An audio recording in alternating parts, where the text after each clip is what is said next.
Hi lovelies, welcome to my life and tarot. I am cutting up or trimming my Sweet Twilight Tarot deck here, and as I've done before, I thought I would maybe strike up a conversation here while doing it. And the conversation topic is holding back on using my decks in fear of losing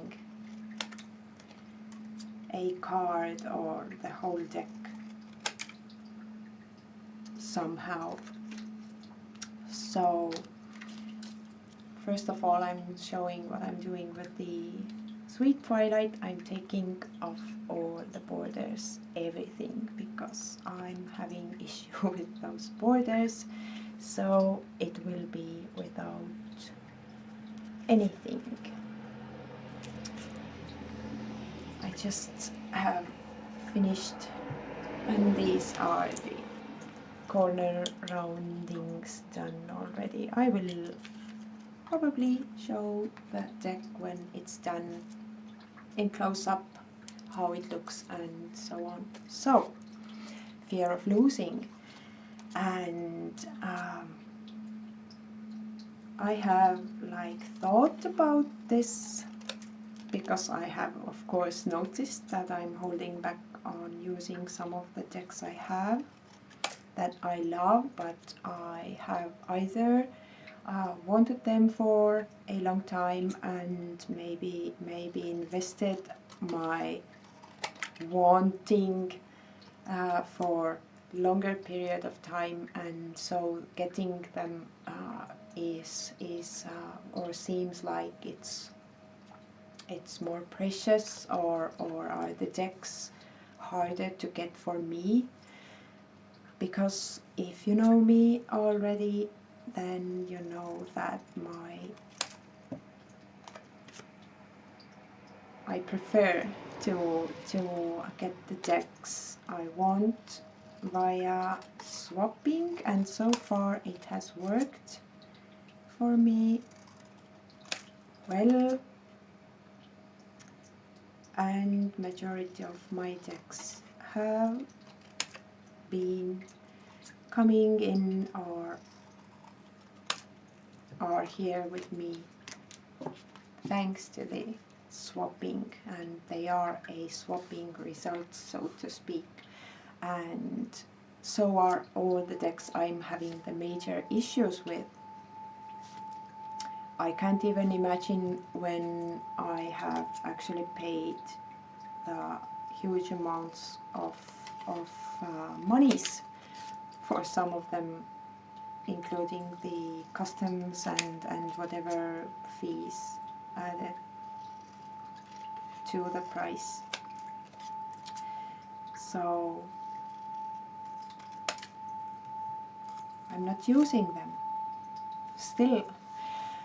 And the major issue I'm having with the Pagan Otherworlds Tarot, which I love so much, and I just can't bring myself to take it along with me when I'm going outside.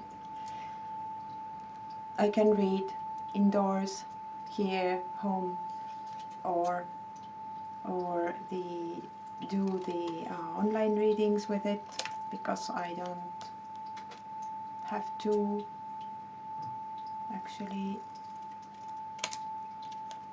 introduce it to the outside world, the rain, the wind, the endless possibilities of things happening to paper cards. So I am making a vow to myself now to start using the decks I'm afraid to lose more.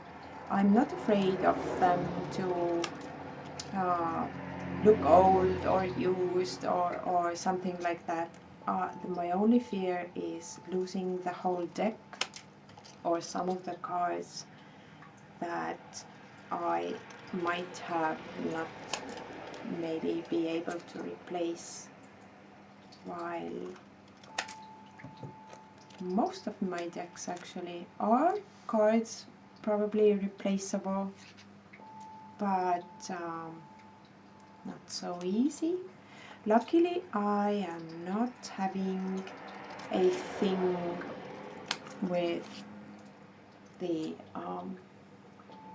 indie decks, because luckily many of the indie decks are not speaking to me, and I don't have them, too many of them, but as appears, my major issues are with the indie decks, so this is an indicator that I really shouldn't get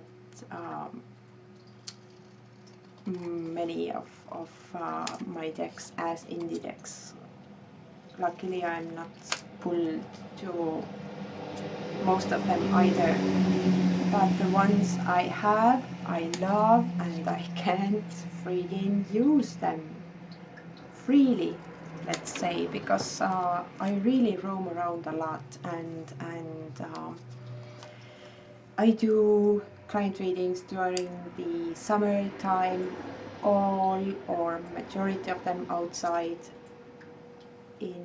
on a road or who knows where, and this means I have to have my decks with me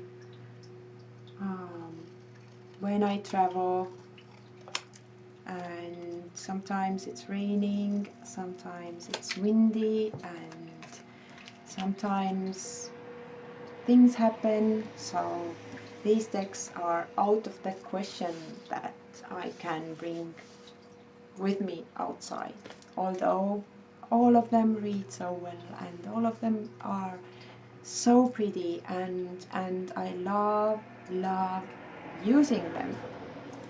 So I'm having a shadow moment here with the fear of losing, which is one of my shadows with people as well, and the thing that I've been working with since,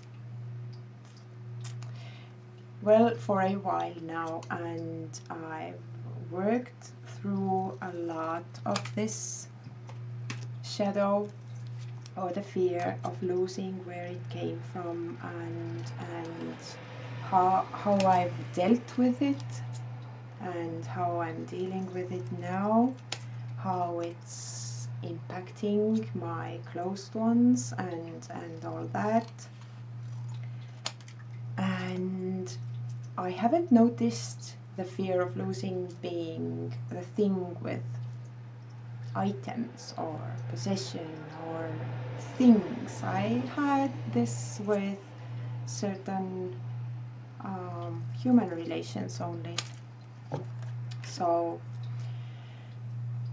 now that I realized that I have this fear of losing happening with cards or decks per se, then it brings up the other side of this shadow for me, which I didn't know was there, because I haven't had much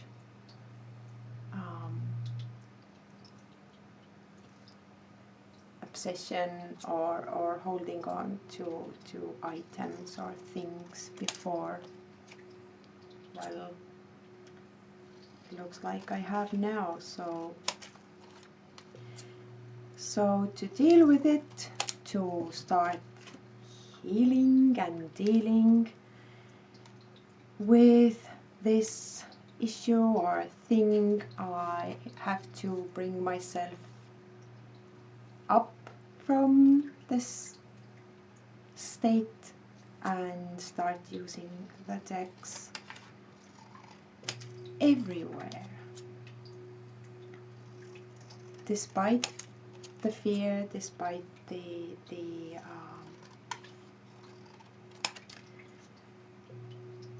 possibility of using them, because otherwise I am missing out big time and I'm not enjoying them, but I should, because I really am using my decks as tools. So what's the use if you have a tool you are not using or afraid of using? And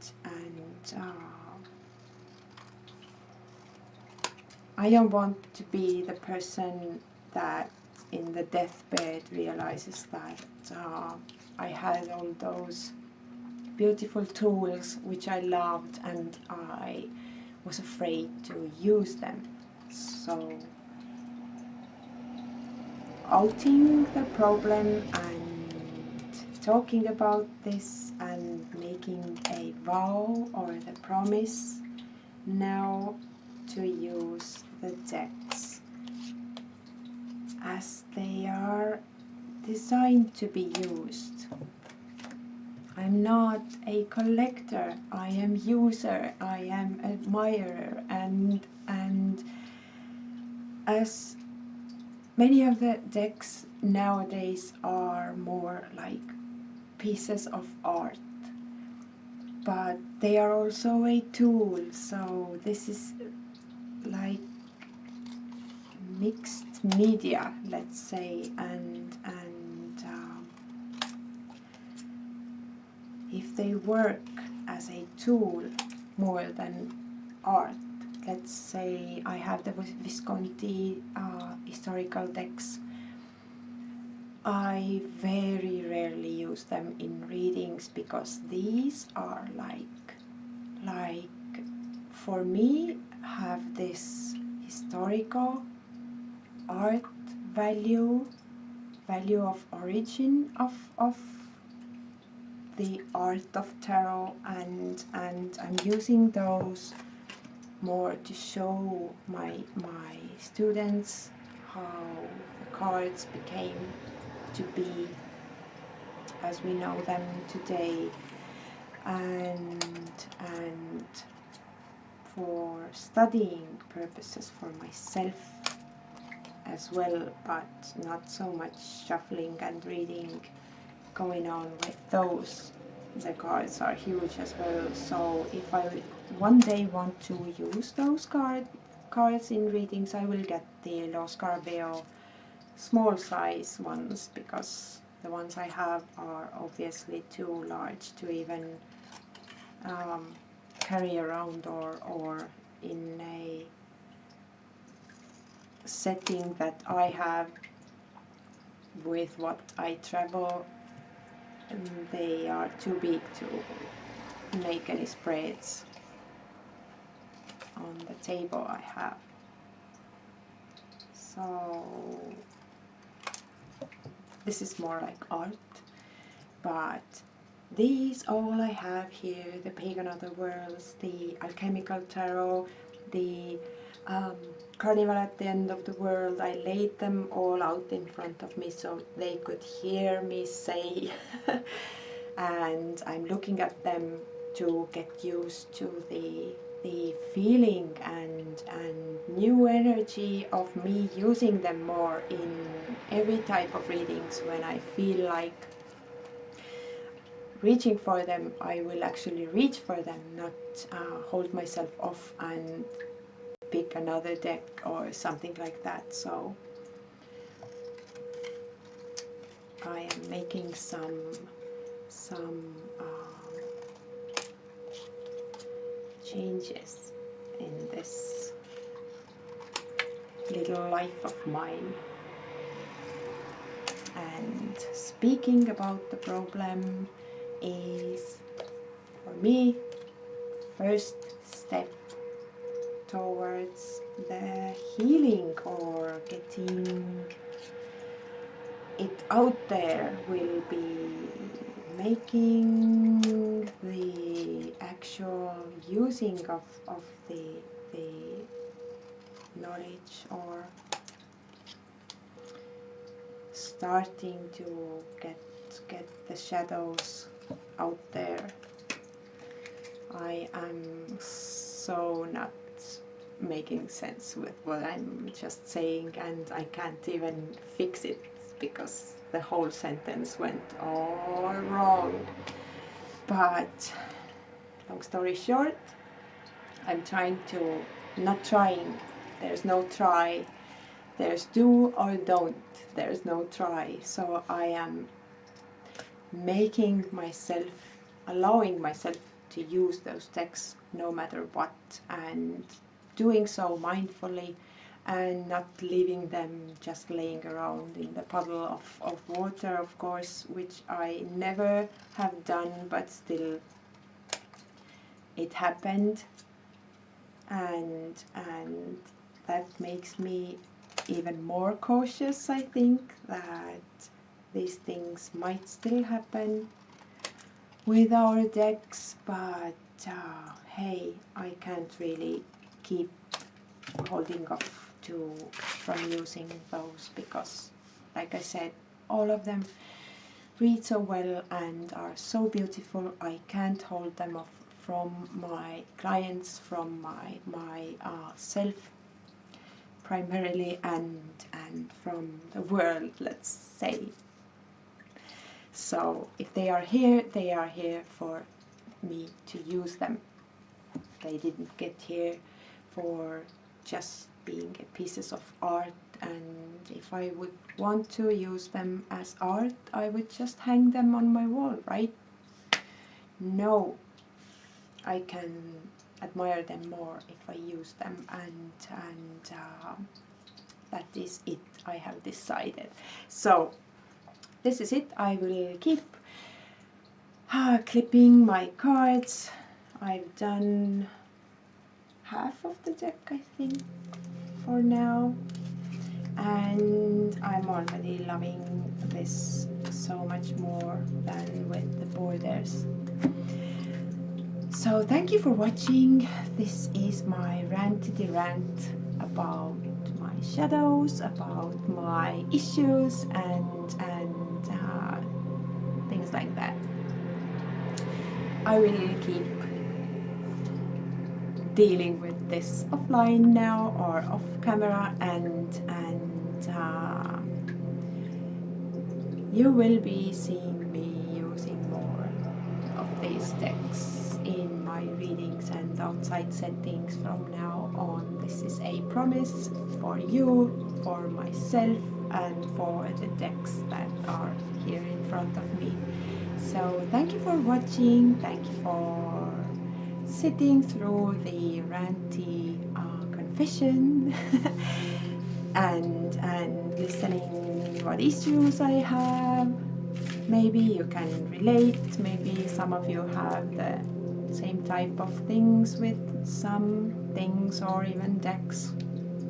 Then maybe it's not even a shadow for some of you or someone out there, but I feel it's a shadow for me, and I have to quit holding myself off from all the fun. Thank you for watching, and